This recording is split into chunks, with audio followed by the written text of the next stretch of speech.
ഇതെന്താ, ഇതാണ് ഞാൻ മുമ്പേ പറഞ്ഞ AR സിസ്റ്റം. ഇത് കണ്ടോ, സെല്ലിൻ്റെ ഔട്ട്സൈഡ്, സെല്ലിൻ്റെ ഇൻസൈഡ്, സെൽ മെംബ്രെയിൻ.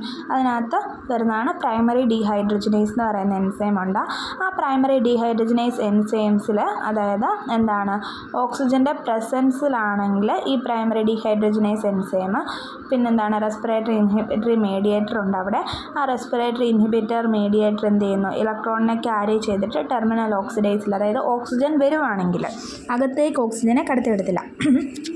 ഇതെന്ത് ചെയ്യും, ഈ സെൽ മെംബ്രെയിനിൽ ഓക്സിജൻ പ്രസൻ്റ് ആണെങ്കിൽ പ്രൈമറി ഡീഹൈഡ്രജനേസ് അത് റെസ്പിറേറ്ററി ഇൻഹിബിറ്റർ മീഡിയേറ്ററിലേക്ക് കൊടുത്ത് അത് അവിടുന്ന് ഇലക്ട്രോൺ ക്യാരിയേഴ്സ് ടെർമിനൽ ഓക്സിഡേസിൽ കൊണ്ടുവരും. ഈ ടെർമിനൽ ഓക്സിഡേസിൽ വരുന്ന ഓക്സിജൻ കണ്ടോ, ഓക്സിജൻ എന്തായി പോകുന്നു, വാട്ടറായിട്ട് പോകും. ഇനി ഈ ഒരു റിയാക്ഷൻ നടക്കുന്നത്, അതായത് എന്തെങ്കിലും ഒരു ഓക്സിജൻ വന്നാൽ, ഇനി അനൈറോബിക് കണ്ടീഷനിൽ, ശരിക്കും എൻവയോൺമെൻറ്റൽ കണ്ടീഷനിൽ അനോക്സിക്, അതായത് അനൈറോബിക് കണ്ടീഷനാണ്. ആ അനൈറോബിക് കണ്ടീഷൻ സിഗ്നൽ എവിടേക്ക് വന്നു, ARCB ആയിട്ടുള്ള ഹിസ്റ്റഡിൻ കൈനേസിന് വന്നു. ദെൻ ARCBയിൽ അവിടെ ATP ADP ആയിട്ട് കൺവേർട്ട് ചെയ്ത് ഫോസ്ഫോറൈലേഷൻ വഴി ഫോസ്ഫേറ്റ് മോളിക്യൂളും എന്താണ് സിഗ്നലും കൂടെ ARCAയിലേക്ക് എൻ്റർ ചെയ്തു. ARCAP എന്ന് പറയുന്ന ജീൻ പ്രൊഡ്യൂസ് ചെയ്തു. ദെൻ അതാണ് ഇത് കണ്ടോ, അതായത് ഓക്സിജൻ്റെ അതായത് ഓക്സിജൻ്റെ പ്രസൻസിൽ ആവശ്യമായിട്ടുണ്ടായിരുന്ന ജീൻസിനെ എന്ത് ചെയ്തു, സപ്രസ് ചെയ്തു.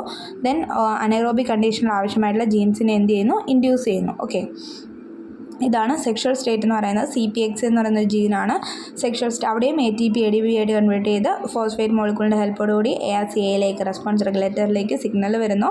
ദെൻ ആ സിഗ്നൽസ് വഴി ARCAP എന്ന് പറയുന്ന ഒരു വരുന്നു. ദെൻ അതാണ് സെക്സ് പൈലസ് ഫോർമേഷനൊക്കെ ഹെൽപ്പ് ചെയ്യുന്നത്. ഇനി അതായത് മറ്റെന്താ, അനൈറോബിക് റിപ്രഷനിൽ അല്ലെങ്കിൽ അനൈറോബിക് കണ്ടീഷൻ എന്ന് പറയുമ്പോഴത്തേക്കും എന്താണ്, നമ്മൾ ഓക്സിജൻ ഇല്ലാത്ത കണ്ടീഷൻ. അപ്പം നമ്മൾ പറഞ്ഞല്ലോ, ഓക്സിജൻ്റെ പ്രസൻസിൽ വേണ്ടിയിരുന്ന ജീൻസിനെ എല്ലാം ഗ്രോത്തിനെ സപ്രസ് ചെയ്യുന്നത്. ഏതൊക്കെയാണ്, എൻസൈമ സിട്രിക് ആസിഡ് സൈക്കിളിന് വേണ്ടിയിട്ടുള്ള എൻസൈമ, ഗ്ലയോക്സിലേറ്റ് സൈക്കിളിന് വേണ്ടിയിട്ടുള്ള എൻസൈമ, ഫാറ്റി ആസിഡ് ഓക്സിഡേഷന് വേണ്ടിയിട്ടുള്ള എൻസൈംസ്, അങ്ങനെയുള്ള പലതരത്തിലുള്ള എൻസൈംസിൻ്റെ പ്രൊഡക്ഷനെ സ്റ്റോപ്പ് ചെയ്യും. പിന്നെ എന്തിൻ്റെ പ്രൊഡക്ഷനെ അവർ ഇൻഡ്യൂസ് ചെയ്യും, എന്തിൻ്റെ പ്രൊഡക്ഷനെയാണ് യൂസ് ചെയ്യുന്നത്, അതായത് അനൈറോബിക് കണ്ടീഷനിൽ അതിന് ഗ്രോത്ത്.